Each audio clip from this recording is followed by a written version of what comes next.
Hello दोस्तों, स्वागत है आपका अपने YouTube चैनल कोयल मैट्रिक्स पर। चैनल पर पहली बार आए हैं, सब्सक्राइब कर लीजिएगा, साथ ही बेल आइकन को प्रेस जरूर करिएगा जिससे नोटिफिकेशन आपके पास समय से पहुंच जाए। तो आज मैंने आपके लिए कुछ क्वेश्चंस रखे हैं जिनके जो आंसर्स हैं आपको कमेंट बॉक्स में बताने होंगे। साथ ही आपका जो स्कोर है वो भी आप कमेंट बॉक्स में जरूर बताइएगा कि टोटल आपके 10 में से कितने क्वेश्चन सही हुए हैं। आइए चलिए स्टार्ट करते हैं। आपके प्रीवियस ईयर क्वेश्चंस हैं, वीडियो को एंड तक जरूर देखिएगा। अगर अच्छी लगती है तो प्लीज ज्यादा से ज्यादा लाइक कमेंट शेयर भी कर दीजिएगा। तो सबसे पहले आपके सामने है क्वेश्चन नंबर 1। इफ द आपको यहाँ पे फंक्शन दे रखा है u is equal to this, then आपको इसकी वैल्यू फाइंड करनी है। आप इसको यदि इस तरीके से सेपरेट करके अलग अलग करेंगे तो बहुत लेंथी क्वेश्चन होने वाला है, इसीलिए मैंने आपको क्वेश्चंस कराए हैं। ध्यान आ रहा होगा आइलर थ्योरम से, यानी कि उसमें क्या होता था आपका ये इज इक्वल्स टू एन होता था, आपको शायद ध्यान हो तो। यानी कि हम क्या करते थे, एन क्या होती थी यहाँ पर डिग्री। तो आप यहाँ पर सबसे पहले इसकी डिग्री निकालिए। तो डिग्री आप पहले क्या करेंगे, इसको लॉग को इधर ले जाइए और यहाँ पे हम इसे लिख सकते हैं e की power u is equals to x cube plus x square y minus y cube upon x minus y. अब हम इसके आगे डायरेक्ट सॉल्व करते हैं। ये इज इक्वल्स टू क्या हो जाता है n, और ऊपर मतलब जो फंक्शन है हम उसको लिखेंगे और नीचे फंक्शन का डेरिवेटिव। तो n की जगह हम क्या रखेंगे, डिग्री देखिए कितनी है, ऊपर कितनी है 333 है, नीचे 1। तो n मैंने आपको बताया था कैसे निकालते हैं, ऊपर 3 डिग्री है, 3 में से नीचे वाली डिग्री 1 माइनस करेंगे तो क्या मिलेगी 2। यहाँ से आपको डिग्री मिल जाएगी एंड 2, और साथ में ऊपर लिखेंगे जो फंक्शन है यानी कि e की पावर u एंड अपॉन में उसका डिफरेंशियल कर देंगे, यानी कि e की पावर u का डिफरेंशियल तो e की पावर u ही होगा। अब आप यहाँ से इसको कैंसिल कर दीजिए, आंसर आपको यहाँ से मिल जाएगा 2, यानी कि ऑप्शन नंबर बी इसका एकदम सही आंसर हो जाएगा। तो option number B question number 1 का ऑप्शन नंबर बी 2 एकदम सही आंसर है। इसके बाद यदि क्वेश्चन नंबर 2 देखें, इस तरीके का क्वेश्चन आपसे एक या दो पूछे जाते हैं, ध्यान रखिएगा। एंड क्वेश्चन नंबर 2 है, रैंक ए 2 है एंड रैंक बी 3 है, देन रैंक ए भी आपको बतानी है कितनी हो सकती है। ठीक है, तो इस तरीके क्वेश्चन भी आपसे एक जरूर पूछा जा सकता है।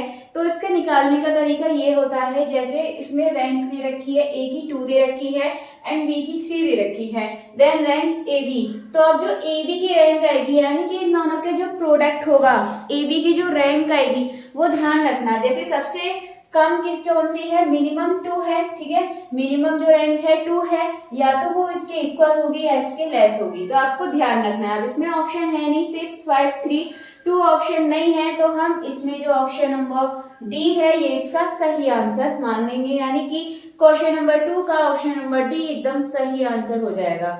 इसके बाद क्वेश्चन नंबर 3 है, the order of convergence of Newton Raphson method is. इसमें आपको बताना है the order of convergence of Newton. इस तरह के क्वेश्चन के आंसर आप डायरेक्ट याद करिए, क्योंकि अगर आप इसको लेंथी पढ़ेंगे तो बहुत लेंथी होता है, मतलब अगर आपको इसको डिटेल में पढ़ेंगे तो इससे अच्छा आप डायरेक्ट याद रखिए the order of convergence of Newton Raphson method इस कितने होते हैं, ये 2। तो क्वेश्चन नंबर 3 का जो ऑप्शन नंबर ए है 2 बिल्कुल इसका सही आंसर हो जाएगा। आइए चलिए आगे के और क्वेश्चंस देख लेते हैं। क्वेश्चन नंबर 4 आपके सामने है, which statement state that every complete matric space is of second category. ध्यान रखिएगा यहाँ से, every complete matric space of second category, ये थ्योरम कौन सी है, वेयर कैटेगरी थ्योरम या फिर केंटल थ्योरम या फिर फंडामेंटल थ्योरम या फिर वेयर सैंडविच थ्योरम। तो इसका जो सही आंसर है ये आपको याद रखना है, ये होता है वेयर कैटेगरी थ्योरम। तो क्वेश्चन नंबर 4 का ऑप्शन नंबर ए बिल्कुल सही आंसर हो जाएगा।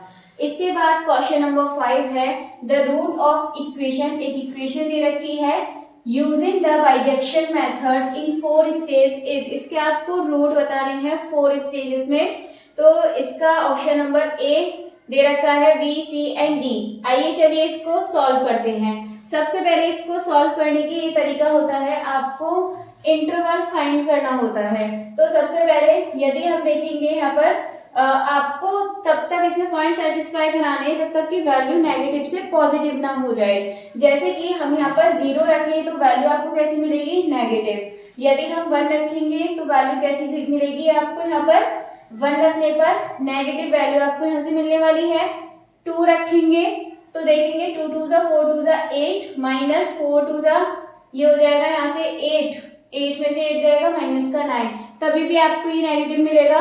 अगर हम यहाँ 3 पुट करेंगे तो 3 3 ज़ा 9 3 ज़ा 27 में से माइनस करेंगे 9 और 4 13, मतलब 4 3 ज़ा 12। तो यहाँ जो वैल्यू मिलेगी 3 रखने पर वो आपको पॉजिटिव में मिलने वाली है। तो एक इसका इंटरवल इस तरीके से हम निकाल सकते हैं 2 और 3। तो 2 और 3 के लिए हम 1 भी साथ में ले सकते हैं, ये वाला इंटरवल भी ले सकते हैं, क्योंकि एक नेगेटिव वैल्यू है एक पॉजिटिव वैल्यू है। तो 3 तो ये लेना ही लेना है, इसके साथ हम 1 ले लेते हैं या फिर आप 2 ले सकते हैं। सबसे पहले हम क्या करेंगे 1 और 2 साथ में क्या है 1 2 3 ये तीनों है इसके बीच। अगर हम 1 रखें तब भी नेगेटिव वैल्यू मिलेगी, 2 रखें तब भी नेगेटिव मिलेगी, 3 रखेंगे तो पॉजिटिव मिलेगी। तो आपको ऐसे ही यहाँ से नंबर लेने हैं जो आपके वैल्यू पुट करने पर नेगेटिव से पॉजिटिव वैल्यू चेंज हो। तो यहाँ पे 3 पे पॉजिटिव मिल जाएगी। अब आप इनके बीच यहाँ पे यूज करिए। सबसे पहले क्या करेंगे 1 और 3 के साथ निकालते हैं, तो 1 प्लस 3/2 करेंगे, कितना मिलेगा आपको 3 और 1 4, 4 से 2 हो जाएगा। अब ये जो आपका 2 आया है इसको आप फिर से 3 के साथ कर दीजिए, तो आपको क्या मिलने वाला है 2 और 3 5/2। तो इसको जब आप डिवाइड करेंगे तो 2.5 आपको यहाँ से मिल जाएगा। अब आप इस 2.5 का फिर से आप कर सकते हैं आगे वाली 3 के साथ, तो आपको 2.5 and 3 ये मिलेगा आपको यहाँ से 5.5, ठीक है 5.5/2।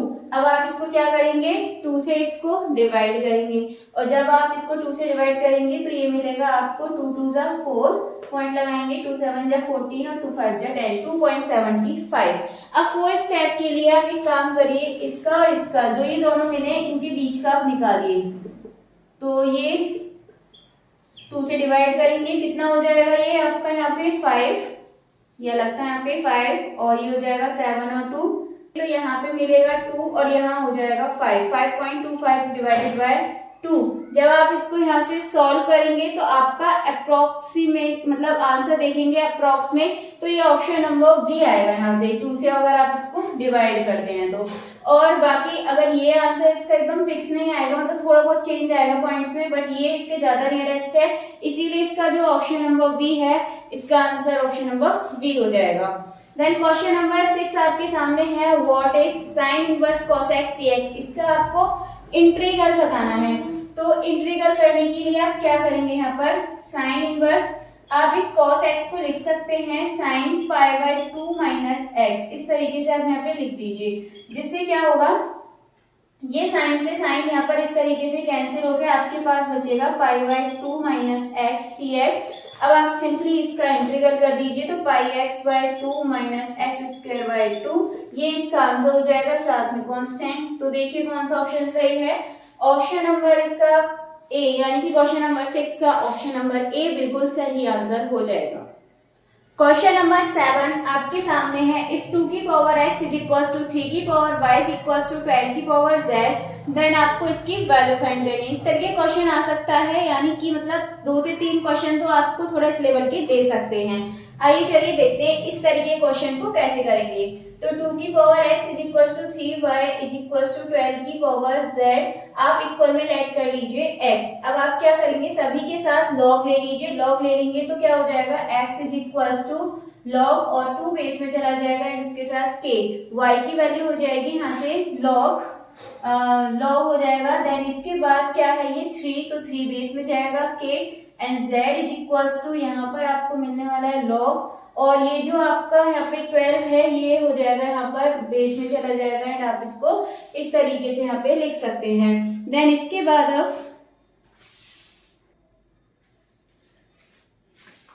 आप यहाँ वैल्यू पुट कर दीजिए, यानी कि यहाँ पर तो x की जगह पे मैं यहीं पे इसको सॉल्व करती हूँ। x की जगह पे हम क्या पुट करेंगे log 2 के प्लस लगाइए 2, log की y की जगह पे हम क्या रखेंगे यहाँ पर log 3 के, देन इसके बाद इसके अपॉन में आएगा यहाँ पर लिख देते हैं x y, तो मैं इधर को लिख देती हूँ थोड़ा आगे को x का मतलब log 2 के एंड y का मतलब ये हो जाएगा यहाँ पर log 3 के।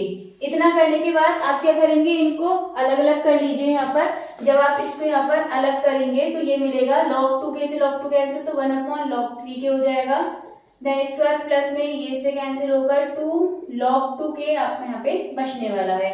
अब आप क्या करेंगे, इसको ऊपर ले जाकर लिख दीजिए। तो ये ऊपर चला जाएगा तो चेंज हो जाते हैं, बेस k बन जाएगा और ये 3 हो जाएगा, प्लस 2 सेम यहाँ पर करेंगे कि हो जाएगा ये 2। अब ये बन जाएगा log k की पावर 3, तो इतना ही रहेगा, प्लस आप इसको लिख सकते हैं यहाँ पर कितना था ये k, और ये हो जाएगा इसकी पावर में, यानी कि बन जाएगा ये 4, k की पावर 2 की पावर 2 जाएगा 4 बन जाएगा। देन इसके बाद प्लस में होते हैं तो हमें पता है हम इसको मल्टीप्लाई में कर देते हैं, log की प्रॉपर्टी होती है। तो 3 4 जा कितना हो जाएगा 12।